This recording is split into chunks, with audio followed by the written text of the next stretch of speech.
იყო საკითხები და ნათქვამი იყო, რომ გაქვთ კითხვები 20 ივნისთან დაკავშირებით.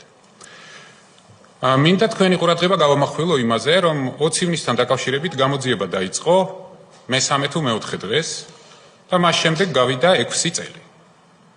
ამ 6 წლის განმავლობაში მე აღარა ვარ ხელისუფლებაში უკვე 4 წელი.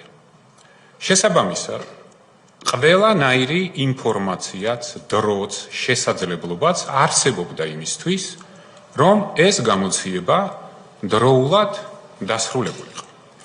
გარდა ამისა, მინდა თქვენი ყურადღება გავამახვილო, რომ 20 ივნისზე ასევე იყო დაწყებული გამოძიება იმასთან დაკავშირებით პირველ რიგში, თუ ვინ გასცა მაგალითად პარლამენტის შენობის შტურმზე ბრძანება. ეს გამოძიება ჩვენ დაწყებული ქონდა და ეს გამოძიება დღეს შეჩერებულია. ამასთან ერთად, ხაზგასმით მინდა გითხრათ, რომ 20 ივნისთან დაკავშირებულ გამოძიების საქმის მასალებში არის აბსოლუტურად ყველაფერი და დარწმუნებული ვარ მე, ქალბატონო თავმჯდომარე, რომ თქვენ ძალიან კარგად იცნობთ ამ მასალებს, ყოველ შემთხვევაში უნდა იცნობდეთ, იმიტომ რომ თქვენს მიერ არის იუსტიციის მინისტრობის დროს გაგზავნილი ეს მასალები სტრასბურგში, ძალიან დიდი იმედი მაქვს, რომ ეს მასალები არის სრულყოფილად გაგზავნილი. გავიგე და მესმის, რომ დღეს შეიძლება აქტუალური აღარ არის საკითხი, ვინ გასცა 20 ივნისს პარლამენტის შენობაზე შტურმის ბრძანება და მესმის ძალიან კარგად, რომ სტრასბურგის გადაწყვეტილებით აავა და სხვების საქმესთან დაკავშირებით მოგყავთ, მაგრამ ასევე მინდა გითხრათ, ვაფასებ თქვენს გამოცდილებას სტრასბურგში მუშაობის, მაგრამ სტრასბურგს არ უთქვამს არაფერი მსგავსი, რაც თქვენ ხა ჩამოთვალეთ. სტრასბურგმა პირველ რიგში თქვა შემდეგი რამ. მან დაადგინა ხარვეზი გამოძიების ნაწილში. ეს არის ზუსტად ის, რასაც ჩვენ ვამბობდით და დიდი ხანია ვითხოვდით, რომ ეს გამოძიება რაც შეიძლება სწრაფად დასრულებულიყო, ეს ერთი. და მეორე, რაც ასევე ძალიან მნიშვნელოვანია, სტრასბურგმა დაადგინა და მიანიშნა, რომ არ არსებობდა სამწუხაროდ ფართო კონტექსტის გაანალიზების შესაძლებლობა. რაც შეეხება ფართო კონტექსტს. ფართო კონტექსტის ნაწილში აბსოლუტურად სრული პასუხისმგებლობით მინდა გითხრათ, რომ სტრასბურგის სასამართლოზე უფრო დიდი და დასაბუთებული ინტერესი აქვს, რა თქმა უნდა, საქართველოს მოქალაქეებს. ისინი იმსახურებენ 20 ივნისთან დაკავშირებით ფართო კონტექსტის შესახებ უფრო მეტი ცოდნის ინფორმაციის არსებობას და წვდომას იმისთვის, რომ შესაბამისი დასკვნები გააკეთონ. რაც შეეხება ფართო კონტექსტს, მე ძალიან მაინტერესებს და ვთვლი უბრალოდ, რომ ფართო კონტექსტის გასააზრებლად ჩემთან ერთად ამ კომისიამ უნდა გამოკითხოს ივანიშვილი.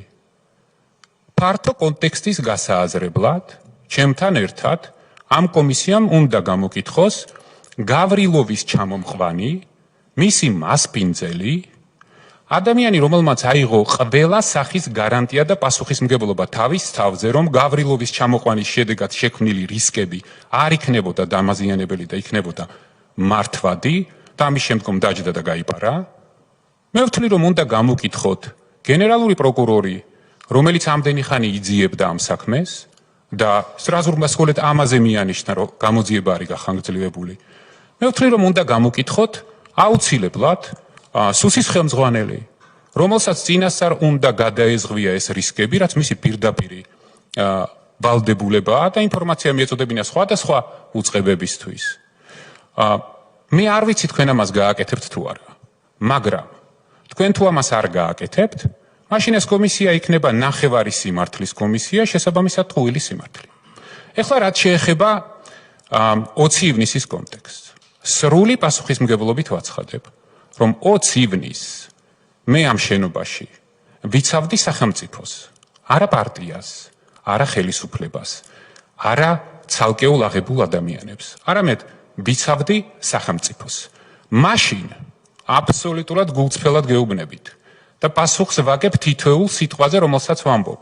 მაშინ დარწმუნებული ვიყავი, რომ აი გავრილოვის აღმოჩენა საქართველოს პარლამენტის თავმჯდომარის სავარძელში იყო იდიოტური შეცდომა.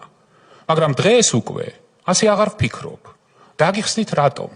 იმიტომ რომ ის პროცესები, რომელიც შემდგომ მოხდა 21 წლის 18 თებერვალს, ჩემი გადადგომის ღამეს, ძალიან იდენტურად იმეორებდა ყველაფერს, რაც მოხდა 20 ივნის და ამის ცოცხალი მაგალითი ხართ თქვენ, ქალბატონო თავმჯდომარე.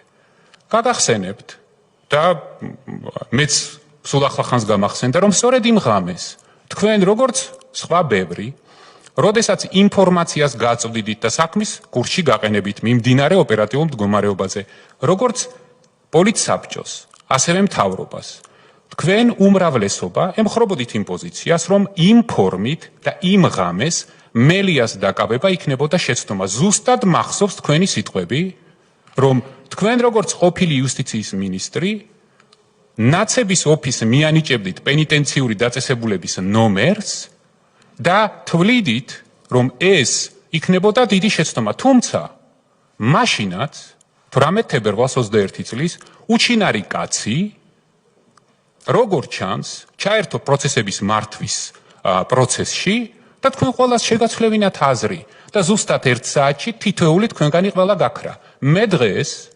დასაბუთებული და გონივრული ეჭვი მაქვს, რომ შესაძლებელია რაიმე მსგავსი რამ მოხდა 2019 წლის 20 ივნისსაც. რაც შეეხება 20 ივნისს. 20 ივნისთან დაკავშირებით, ქალბატონო თავმჯდომარე, მე მიცემული მაქვს ორჯერ ჩვენება საქართველოს პროკურატურაში. მე ჩემს ჩვენებებს ესე არ ვცვი. იმედი მაქვს და თქვენ გქონდათ ამის უფლება, გამოთხოვილი გაქვთ მასალები და ნანახი გაქვთ ჩემი დაკითხვა და გაცემული პასუხები.